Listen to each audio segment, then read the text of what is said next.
अस्सलामुअलैकुम।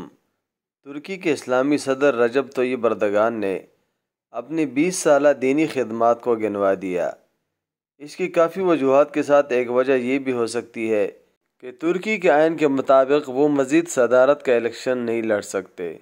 आप ये वीडियो में उनकी खिदमात सुनिए। Türkiye 100 yılı vizyonumuz sadece milletimizle geleceğe dair yaptığımız bir mukaveleyi değil, aynı zamanda ülkemizi muasır medeniyetler seviyesinin üstüne çıkarma irademizi de gösteriyor.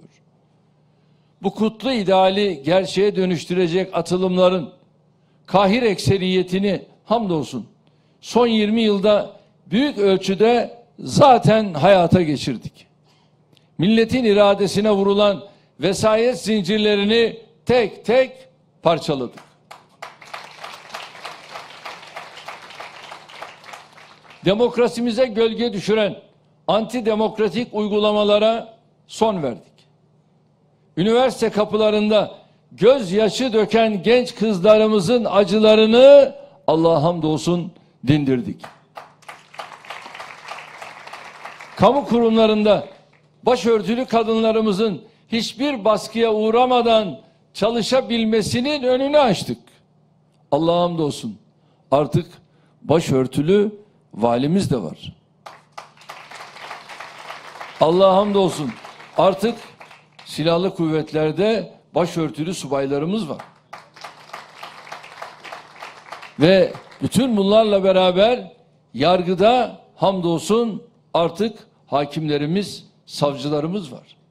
Hani olmaz diyorlardı. Er veya göç olacak dedik ve oldu. İmam Hatip okullarına ve meslek liselerimize yönelik katsayı zulmü gibi adaletsizlikleri ortadan kaldırdık.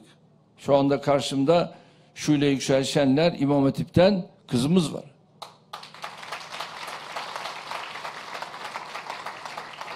Kur'an-ı Kerim ve Siyer-i Nebi derslerinin tüm okullarımızda seçmeli ders olarak okutulmasına imkan sağladık. Kur'an kurslarımızı ve ilim irfan yuvalarını hedef alan darbe dönemi ürünü düzenlemeleri tarihe gömdük. 27 Mayıs'tan 12 Eylül ve 28 Şubat'a kadar darbelerin mağdur ettiği toplum kesimlerinin haklarını iade ettik.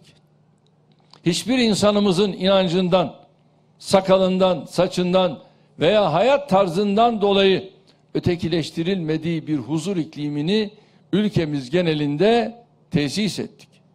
Bugün kadınlarımız kılık kıyafetleri sebebiyle haksızlığa uğramadan hayatın her alanında sorumluluk üstlenebiliyor. Genç kızlarımız başörtüleriyle devlette, akademide, iş hayatının en üst kademelerinde görev yapabiliyor. Şiddete ve teröre bulaşmadığı sürece hiç kimse inancı ile kariyeri, siyasi görüşü ile meslek hayatı arasında bir tercihe zorlanmıyor. Hukuk ve meşruiyet çerçevesinde herkes istediğini söylüyor, yazıyor, ne kadar aykırı olursa olsun fikirlerini özgürce ifade edebiliyor.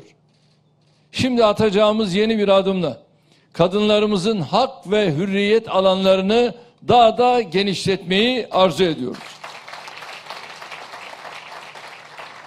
Kısa süre önce meclisimizin takdirine sunduğumuz anayasa değişikliği teklifi yasalaşması halinde bu reform sürecinin adeta zafer tacı olacaktır.